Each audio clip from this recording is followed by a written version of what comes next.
Continuamos nuestro estudio de la escatología y en el tema ¿para qué sirve la escatología? Eh, Hemos visto ya un par de pasajes y ahora vamos a ver otro más. Uno muy conocido se encuentra en Hebreos capítulo 10, versículo 25.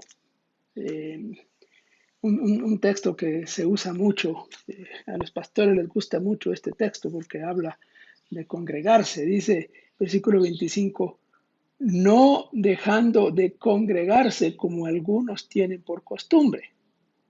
¿No? Esta versión dice, no dejemos de congregarnos como acostumbran hacerlo algunos, sino animémonos unos a otros y con mayor razón ahora que vemos que aquel día se acerca. Bueno, aquí está otra vez un tema escatológico. Aquel día se acerca y esa expresión en el Nuevo Testamento, aquel día, es una expresión escatológica. Es una expresión que hace referencia a la venida del Señor. Eh, bueno, estímulo para congregarnos, pero tenemos que ser un poquito más cuidadosos en este análisis. Este texto no está hablando de ir al culto, de ir al templo. Bueno, no había templos en esta época. Las reuniones se hacían en casas. No había, y probablemente todavía no había casas dedicadas exclusivamente para el culto. Eh, el pasaje está hablando también de una comunidad, por eso habla de animarse unos a otros. Y antes ha hablado de otros elementos de la comunidad. Ya acerquémonos pues, dice el versículo 22, con corazón sincero y purificados. Mantengamos firmes todos la esperanza que profesamos. Preocupémonos los unos por los otros, versículo 24, a fin de estimularnos al amor y a las buenas obras. Y entonces dice, no dejando de congregarse. Hay un elemento comunitario aquí, en medio de la enseñanza general de este texto, de este pasaje. Eh, entonces, congregarse aquí tiene que ver con eso. ¿Dónde? ¿Cuándo? ¿Con quiénes uno se congrega? Cuando uno se reúne con otros hermanos de la iglesia en otro lugar, ¿se está congregando o no? Cuando uno está con su familia en la casa, ¿está congregado o no?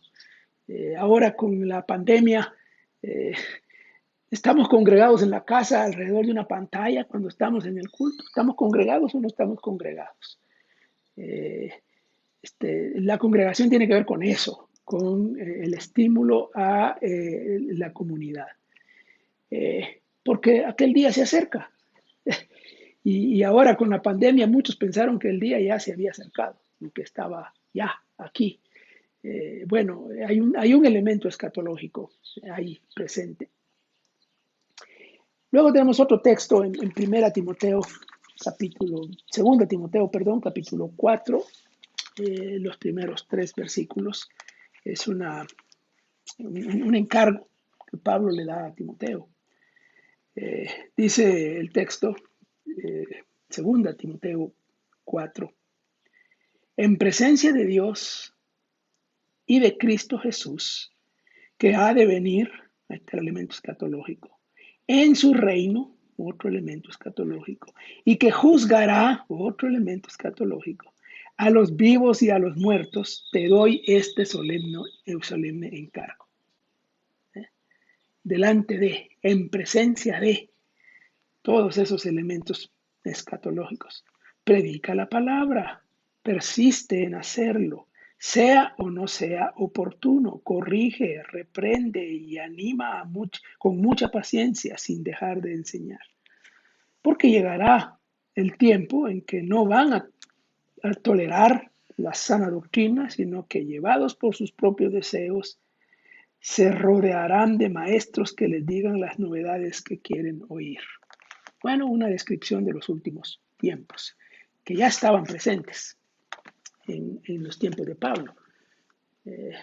Bueno, es un estímulo a congregarnos, sí, Hebreos 10, y es un estímulo al ministerio, a la proclamación de la palabra específicamente en estos textos. Y más adelante en el pasaje se habla del ministerio en términos más amplios y más generales. ¿Por qué Dios? ¿No? Y porque Jesucristo vendrá en su reino y vendrá a juzgar. Bueno, por causa de ese escenario escatológico, hoy nosotros tenemos que proclamar la palabra, predicar la palabra. Y hay otros dos pasajes más que quiero comentar, más pasajes, tres por lo menos. El otro se encuentra en Tito, capítulo 2, los versículos 11 al 13. Este es parte de una sección un poco más extensa eh, que, que está hablando pues de cosas muy importantes. Dice el versículo 11, en verdad Dios ha manifestado a toda la humanidad su gracia. La gracia de Dios se ha manifestado, dicen las otras versiones, la cual trae salvación y nos enseña a rechazar la impiedad y las pasiones mundanas. Así podremos vivir en este mundo con justicia, piedad y dominio propio, mientras, miren lo que dice, aguardamos la bendita esperanza o la esperanza bienaventurada, dicen otras versiones. Es decir, la gloriosa venida de nuestro gran Dios y Salvador Jesucristo.